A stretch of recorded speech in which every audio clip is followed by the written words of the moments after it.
அனைவருக்கும் வணக்கம். இந்த புது பதிவில் உங்களை சந்திக்கிறது ரொம்பவே மகிழ்ச்சி அடைகிறேன். இன்றைய பதிவில் நம்ம என்ன பார்க்க போறோம்னு பாத்தீங்கன்னா 25/1/2024 வியாழக்கிழமை தை மாதத்தில் வருகின்ற குபேர பௌர்ணமி மற்றும் அதோடு சேர்ந்து வருகின்ற தைப்பூசம். இந்த அற்புதங்கள் நிறைந்த நன்னாளில் நம் வாழ்வில் இருக்கும் எதிர்மறை சக்திகளை விரட்டி அடித்து நம் வாழ்வில் எப்போதும் ஐஸ்வர்யங்களோடும் அதிர்ஷ்டங்களோடும் நிறைந்து வாழ இந்த அற்புதமான நன்னாளில் வாராகி அம்மாவுக்கு எளிமையான எப்படி வழிபாடு செய்வது பற்றியும் அதனால் நமக்கு கிடைக்கும் நன்மைகள் பற்றியும் இந்த பதிவில் நாம் விரிவாக பார்க்கலாம். இன்றைய பதிவுல தை மாதத்தில் வியாழக்கிழமையோடு சேர்ந்து வருகின்ற இந்த பௌர்ணமிக்கு குபேர பௌர்ணமி என்று அழைக்கிறோம். திதிகளிலே அமாவாசைக்கு அடுத்தபடியாக அதிகமானவர் விரதம் இருந்து வழிபடக்கூடிய ஒரு வழிபாடுனா இந்த பௌர்ணமி விரதம். சிவபெருமான், அம்பாள் மற்றும் குலதெய்வ வழிபாட்டிற்கு உரிய ஒரு நாள்னா இந்த பௌர்ணமி நாளில் நம்ம சொல்லப்படுகிறது.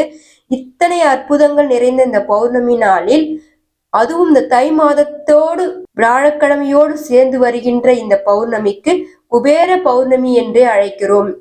இந்த குபேர பௌர்ணமியில் வாராகி அம்மாவுக்கு நம்ம என்னென்ன வழிபாடுகள் செய்ய வேண்டும், நம் வாழ்வில் இருக்கும் பஞ்சத்தையும் கஷ்டத்தையும் நிவர்த்தி செய்து 4 திசைகளில் இருந்து பணம் கடல் அலை போல் திரண்டு வர இந்த வழிபாடுகளை எவ்வாறு மேற்கொள்ள வேண்டும் என்று பற்றியும், என்னென்ன நெய்வேத்தியங்கள் வைத்து அம்மாவை மனம் குளிர வைத்து அம்மாவுடைய ஆசையை பெற வேண்டும் என்று பற்றியும் நம்ம ஒன்னொன்னா தெரிஞ்சுக்க போறோம். இப்ப பாத்தீங்கன்னா இந்த காலகட்டத்துல நம்மளுக்கு ஒரு பொறுமைன்ற குணமே இருக்காது. ஏன்னு பாத்தீங்கன்னா நம்ம நினைத்த காரியம் நினைத்தவுடனே நடக்கணும், இப்பவே எனக்கு இந்த செயல் நடக்கணும். அதே போலதான் இறை வழிபாட்டிலும் இப்ப நீங்க இந்த இறை வழிபாட்டு செய்யறீங்கன்னா இந்த வேண்டுதல் எனக்கு இப்பவே நிறைவேறணும் அப்படின்னு சொல்லி எல்லாருமே விரும்புவீங்க. அதனால இந்த வழிபாட்டு உடனே உங்களுக்கு நடக்கணும்னா அது நடத்தி கொடுக்கிற ஒரு தாய் வாராகி. அதனாலதான் இந்த நேரத்துல நம்ம வாராகியை வழிபடணும்ன்றதே சொல்லப்படுகிறது. வாராகி அம்மாவை கொண்டு எவரும் பயம் கொள்ளக்கூடாது. அம்மா தோற்றத்துக்கு நேர்மாறான குணங்களை உடையவள். ஆனா இவள் கருணை உள்ளம் கொண்டவள். தாயினுடைய நேசத்தையும் பாசத்தையும் பொழிவதில் இவளுக்கு நிகர் இவளேதான் அப்படின்ற அற்புதங்கள் நிறைய சொல்லிட்டே போலாம். வாராகி அம்மாவுடைய அன்புக்கு நம் பாத்திரமாகிவிட்டால் இவள் எப்போதும் நம்முடனே இருப்பாள். இப்ப நமக்கு முன்ன சென்று வழிகாட்டக்கூடிய தாயும் வாராகிதான். இப்ப எப்போதும் நம்முடன் இருந்து ஒரு பாதுகாப்பு காவலராகவே இருப்பவள் வாராகி. இவளை வழிபடுவர்களுக்கு கட்டாயம் மோட்சம் கிடைக்கும். எதிரிகளின் பிடியில் இருந்து நம்மை காக்கக்கூடியவள் வாராகி. வாராகி அம்மா அகங்காரம் சொரூபமுடையவளாகவே இருக்கிறாள். ஏன் பாத்தீங்கன்னா மனதில் உள்ள எண்ணங்களை காரியமாக மாற்ற உதவுவதே அகங்காரமாகும். இதனுடைய விளக்கம் என்னன்னு பாத்தீங்கன்னா வாராகி வழிபட்டருடைய நோக்கம் என்னன்னு பாத்தீங்கன்னா நமக்கு இருக்கும் அகங்காரத்தை விலக்கி நம்ம செய்யற செயலியை வெற்றியாக்கி கொடுப்பா. அவ்வளோ அற்புதங்கள் நிறைந்தவள் வாராகி. இப்ப நம்ம மனதுல அகங்காரம் இருந்தா நம்ம எந்த ஒரு செயல் எடுத்தாலும் நம்மளுக்கு வெற்றி கிடைக்காது. அந்த அகங்காரத்தினால நம்மளுக்கு தோல்வியே முடியும். அதனால வாராகியை வழிபடுறவங்க அந்த அகங்காரத்தையே அடித்து விரட்டி நம்மளுக்கு அதை வெற்றியா மாற்றி கொடுப்பா. அவ்வளோ அற்புதங்கள் தரக்கூடியதா வாராகி. வாராகி அம்மாவை முழு மனதோடு வணங்குறவர்களுக்கு அவங்க வீட்டில் இருக்கிற எல்லா பீடைகளையும் சரி தோஷங்களையும் சரி விலக்கி அவளை கருணையுடன் அருபாலிப்பது அவருக்கு நிகர் யாருமே கிடையாதுன்னே சொல்லுவாங்க. தாயாக எண்ணி நாம் வணங்கினால் நமக்கு துணையா வருவா. அவளை உக்கிரமான தெய்வம்னு சொல்லி நம்ம பயந்தா நம்ம கூட இருக்க மாட்டா. வாராகி அம்மா வாராகம் அவதாரம் கொண்டவள். வாராகம் பாத்தீங்கன்னா எதைய விட்டு கொடுத்துரும். ஆனா தன் குட்டிகளுக்கு எதனா ஒரு பிரச்சனைன்னு வந்துச்சுன்னா எதிரிகளை வெகுண்டூந்து அழிக்கும். அதே போலதான் வாராகி அம்மா நம்ம பக்தரான குழந்தைங்களுக்கு எதனா ஒரு ஆபத்துனா வெகுண்டு எழுந்து அந்த எதிரிகளை அழித்து நம்மளை காப்பா. அவ்வளவு சக்தி வாய்ந்தவ வாராகி. வாராகி தேவியை வணங்கினா ஏவல் பில்லி சூனிய போன்ற எல்லா துன்பங்களிலிருந்து நம்மளை விலக்கிடுவா. அது மட்டும் இல்லாம அந்த துன்பத்தை கொடுக்கறவங்களை சும்மாவே விட மாட்டா. அவ்வளவு சக்தி வாய்ந்த வாராகி. அதனால இந்த அற்புதமான பௌர்ணமி திதியில அம்மாவுக்கு அதீத சக்தி இருக்கும். இந்த சக்தியின் மூலமாக நம்ம எது கேட்டாலும் அம்மா நம்மளுக்கு அள்ளி கொடுப்பா. இன்னொரு விஷயம் என்னன்னு பாத்தீங்கன்னா வாராகி அம்மா உண்மையா நேர்மையா வணங்கணும். இல்லைன்னா அந்த அம்மா நம்மளுக்கு துன்பத்தையே கொடுப்பா. நம்ம முழு மனதோட உண்மையோட நேர்மையா நம்ம அம்மா வணங்கினா நம்மளுக்கு இன்பத்தை அள்ளி அள்ளி கொடுப்பா. பொய் சொல்லிட்டு தவறான முறையில நம்ம அம்மா வணங்கணும்னா நம்மளுக்கு அதிகமான துன்பத்தோடு கஷ்டத்தை கொடுப்பா.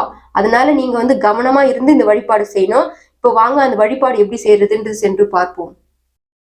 இந்த வழிபாடு தான் என்ன பண்ணணும்னு பாத்தீங்கன்னா, வாராகி அம்மா போட்டோ இருந்தா நல்லா பன்னீர் கொண்டு தொடச்சிட்டு கொஞ்சம் மஞ்சள்ல பச்சை கற்பூரமும் கொஞ்சம் ஜவ்வாதும் கலந்து நல்ல வாசனையா அம்மாவுக்கு குங்குமம் மஞ்சள் இட்டுடுங்க.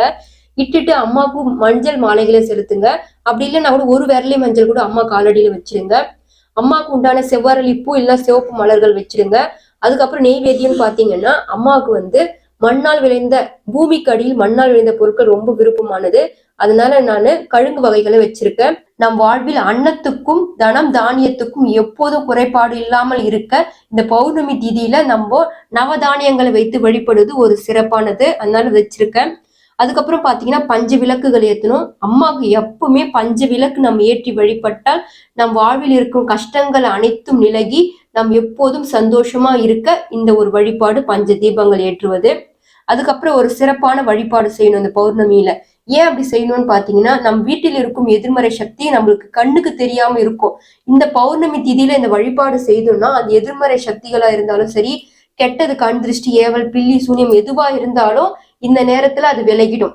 நம் வீட்டுல வந்து பௌர்ணமி நாள் அன்னைக்கு அம்மாவுக்கு அதீத சக்தி இருக்கும். அந்த சக்தி நேரத்துல நம்ம எந்த ஒரு வழிபாடு செய்தாலும் நம்மளுக்கு அது நேர்மறையான ஆற்றலை வீட்டுக்கு கொண்டு வந்து நம் வீட்டில் இருக்கிற பண கஷ்டங்களை நிவர்த்தி செய்து 4 திசைகளில் இருந்தும் பணம் கடல் அலை போல் நமக்கு திரண்டு வரும். அவ்வளவு அற்புதமான நாள் தான் இந்த பௌர்ணமி. தைப்பூசமும் சேர்ந்து வந்து சிறப்பானது. அதனால இந்த வழிபாடு செய்யணும். இப்ப எப்படி செய்யணும் அப்படின்றது தெரிஞ்சுக்கலாம். இப்ப என்னென்ன தேவைப்படும் அப்படின்றது நம்ம தெரிஞ்சுக்க போறோம். முதல்ல தரை பன்னீர் கொண்டு தொடச்சிட்டு அரிசி மாவு கொண்டு ஒரு கோலம் போட்டுங்க. கோலம் போட்டு அதுக்கப்புறம் இது மாதிரி ஒரு கண்ணாடி பவுல் எல்லார் வீட்லயும் இருக்கும். இந்த கண்ணாடி பவுல் இல்ல கண்ணாடி கிளாஸ் எடுத்துக்குங்க. உங்க வீட்டுல எது இருக்கோ அதை எடுத்துக்குங்க. இந்த கண்ணாடி பவுல் எடுத்துட்டு இதுல கொஞ்சம் சுத்தமான தண்ணி ஊத்திக்குங்க. தண்ணி ஊத்திட்டு இங்க கோலத்துல வச்சிடுங்க. வச்சுட்டு இப்ப நம்ம கஸ்தூரி மஞ்சள் எடுத்துக்குங்க. கஸ்தூரி மஞ்சள் கிடைக்கலன்னா நார்மல் மஞ்சள் தூள் கூட எடுத்துக்குங்க. இப்ப இந்த கஸ்தூரி மஞ்சள் இந்த மோதிர விரல்ல கொஞ்சோண்டு எடுத்து இந்த தண்ணியில போட்டுடுங்க. போட்டு அடுத்த பொருள் என்னன்னு பாத்தீங்கன்னா பச்சை கற்பூரம். இப்ப இந்த பச்சை கற்பூரம் ஏன் போடுறோம்னு பாத்தீங்கன்னா இந்த பணத்தை ஈர்க்கக்கூடியது பச்சை கற்பூரம். அதனால இந்த பச்சை கற்பூரத்தை இந்த தண்ணியில நல்லா நுணுக்கி போட்டுடுங்க. அதுக்கப்புறம் பார்த்தோன்னா வாசனை இருந்த பொருளான கிராம்பு இது கூட நம்ம இந்த தண்ணியில போட்டு வச்சிடுங்க. அதுக்கப்புறம் ஒரு முக்கியமான பொருள் போடணும். என்னன்னு பாத்தீங்கன்னா மருதாணி தான். இந்த மருதாணி இலையை அந்த தண்ணியில போட்டு வச்சிடுங்க.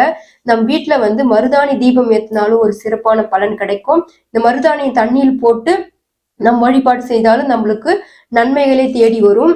அதனால இந்த மருதாணிய இந்த இதுல தண்ணியில போட்டு வச்சிடுங்க. தண்ணியில போட்ட பிறகு இப்ப நம்ம தீபங்கள் தூபம் காட்டி நம்ம ஆராதனை காட்டி அம்மாவுக்கு ஆர்த்தி காட்டிடலாம். நம்ம தீபம் ஏத்தியாச்சு. இப்ப நம்ம ஆர்த்தி காட்டி அம்மா முழு மனதோடு பிரார்த்தனை செஞ்சுக்கலாம்.